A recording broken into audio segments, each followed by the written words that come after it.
Hey everyone, Michael O'Brien here. Today we're going to talk about how to deal with the objection, but we're a nonprofit.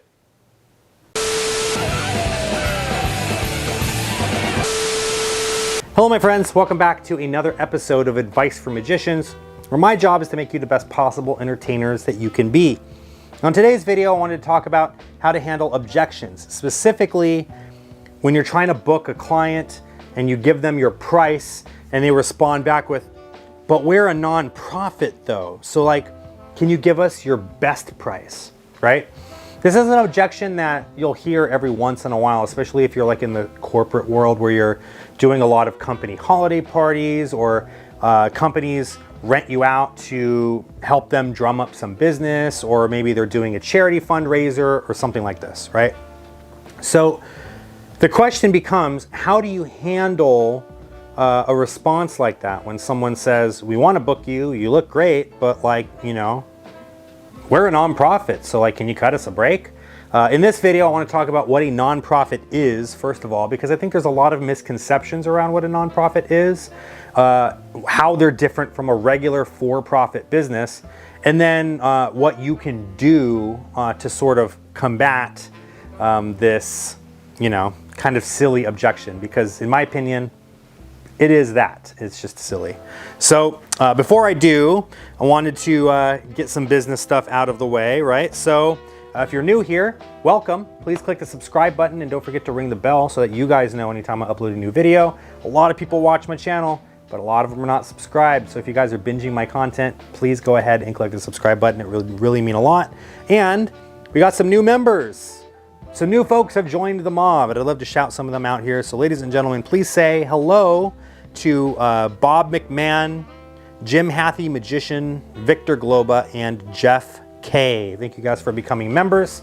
It's because of you that I'm able to keep my channel going. These guys are going to get access to the early access videos, the tutorials playlist, which at the time of making this video has over 70 tutorials in it. They're going to get access to the family meetings, the live Q&A sessions that happen the first Saturday of every month. And some of them are even going to get direct one-on-one access with me, some private lessons where they can pick my brain about whatever they want. And if you're watching this video, you're probably interested in becoming a professional magician if you're not already, and might benefit from some of these one-on-one sessions, just saying. So if you guys want to check it out, I highly recommend you click the membership tab, see what my different tier levels are all about. Choose the one that's best for you, or if you just want to be a subscriber, please continue to like, share, and comment on all of my videos. I really appreciate you guys. So before we can talk about how to handle the objection, but we're a nonprofit, let's talk about what is the difference between a for-profit and a non-profit company, right? And when we're talking about profits, we're specifically talking about the profits that the company is generating. We're not talking about employees getting paid. We're not talking about having to spend money on growth or paying bills, like paying rent or any of that stuff. We're literally talking about the extra money after all the expenses have been paid out, right? And when I say expenses, I'm literally just talking about that, you know, paying your employees, paying the lease for the building that you guys are renting out, paying your utility bills, paying your internet bills, you know, putting money aside for expansion and growth. Maybe you want to open another office or whatever, right? All of those things are business expenses. The profits are what's left over after that. And for a for-profit business, usually what ends up happening is those profits are distributed amongst the officers at the top, or they're given to stockholders if it's a public business, right? Those profits are dispersed out to people who want to make more money, right? Usually people that are at the top of the company. Very few times, and I'm not saying never, sometimes, you know, the people at the bottom will get a bonus or something like that at the end of the year. But very few times these profits are not shared amongst, you know, the frontline people, the people building the widgets or whatever. Usually it's given to whoever the shareholders are, or the people at the top of the company, right? Your CEOs, your executives, your officers at the top of the company. So that's usually how a for-profit business is set up. Now, a non-profit, it's pretty much exactly the same thing as a for-profit business. The only difference is that they're not allowed to keep, hoard, redistribute the wealth or whatever of those profits. They are supposed to put those profits to good use in a way that benefits the community. It's not meant to benefit the people at the top of the company. It's meant to benefit the community. So instead of the CEO getting a nice bonus at the end of the year, those profits, maybe they're turned into charity fundraisers or soup kitchens or something like that. Something that helps for the greater good of the community, you know? It's got nothing to do with the employees. I was always under the impression that a nonprofit didn't charge money for anything, that they were just operating for free. And some nonprofits might do that. They might take in just enough money to break even on the bills or whatever. And maybe they have volunteers who are not getting paid to work there, but that's not always the case. Most of the time, a nonprofit is a full-on functioning business, just like a for-profit company is. The only difference is, what do they do with that extra money that's left over after all of the expenses? Nonprofit organizations usually get some tax exemptions or major tax breaks. They don't have to pay as much money to the government because they're seen as a force for good for the community. So rather than putting that extra money that they'd be spending in taxes into the government, they're able to channel that into their operation, again, to do soup kitchens or to do fundraising events or whatever, charity events, things that are going to benefit the community, right?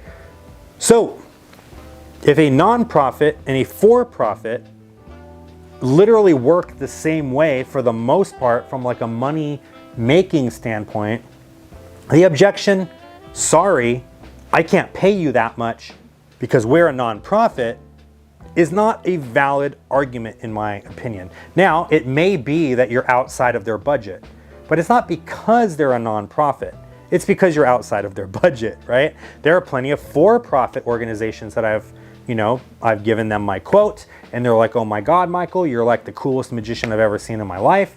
You're better than the Angel Christopher guy and we would love to hire you, but our budget is this and your rate is outside of our budget. Is there any way that you can lower your rate so that we can hire you? And then, of course, you can go back and forth with them on whether or not you want to come down on your price, and that's completely up to you. But for them to say, well, you have to lower our price, we're a nonprofit, right? It isn't a valid argument in my opinion, because they're still paying their employees, right? They're still paying their rent. They're still paying their utility bills. They're still making money. It's a business. They're still making money, right? The only time that I will really honestly consider lowering my rate for some kind of objection like this is if they are a charity organization, and they have to be a legitimate charity organization, not just a business that's having a charity event. It has to be an actual registered with the government charity organization. And then oftentimes, if they tell me like, look, man, like we're a charity, we don't really have like a big budget. We don't really make a ton of money. Like we work from getting donations, and then like a big portion of the donations go to, the children's hospital, or they go over here, or they go to putting these soup kitchens together or whatever. I'll be like, you know what? You guys are helping out the community or whatever, and you guys are not really making a ton of money. Most of the people working here, they're probably working for free or for very little amount of money because they're, maybe donating their time, or maybe they're working for like service hours or community hours or whatever they need for college or whatever, right? In that case, I'm more than happy to have a more in-depth discussion with them about lowering my prices.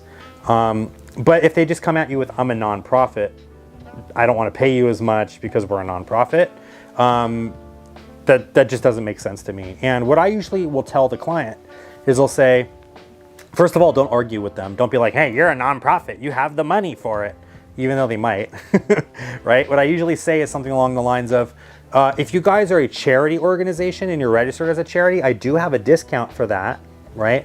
This is how much I charge to these charity organizations. If you guys fall into this category and can show me proof in your paperwork that you fall into this category, I'm more than happy to quote you guys that price instead. Otherwise, this is the price that it's going to cost you if you guys want to have me at your event, right? Now, you might have some kind of worked into your normal pricing anyway, some kind of structure that has a little bit of leeway where maybe you ease off some of the product offerings and you can lower the rate. So like, for example, let's just say they wanted you for 2 hours of walk around at $1,200 and they are like, we don't have $1,200. Can you do like $800? You might be like, well, I can't do the 2 hours of walk around. I can do 1 hour of walk around for that price. Or you might say, you know what, that's fine. I could do the 2 hours of walk around, but you're not getting the full package. You're not getting the award-winning stuff. You're just getting like card magic. I just show up with a deck of cards and do card magic all night. Or whatever your concessions are that you're willing to make to come down on your prices. You might have those things baked in already to your act, but it's got nothing to do with the status of their company as a for-profit business or a non-profit business or otherwise, right? So I hope this was helpful for you guys. If you want more information on what I was kind of talking about different ways that you can, upsell or downsell or play with your numbers or whatever like that, I do have a video called Upsells and Downsells, if you guys want to check that out, where I talk a little bit about how you can work with businesses a little bit more or work with clients a little bit more by sort of making these concessions and things. If that's something that you're interested in doing, maybe you're losing a lot of gigs because you're not willing to budge and you're trying to figure out what you can do. That might be a good option for you guys to look into. But otherwise, I hope you guys enjoyed this video. Thank you so much for watching. Please leave me a comment in the comment section below letting me know how you handle the objection, sorry, we're a nonprofit. I'll see you in the next video. Take care.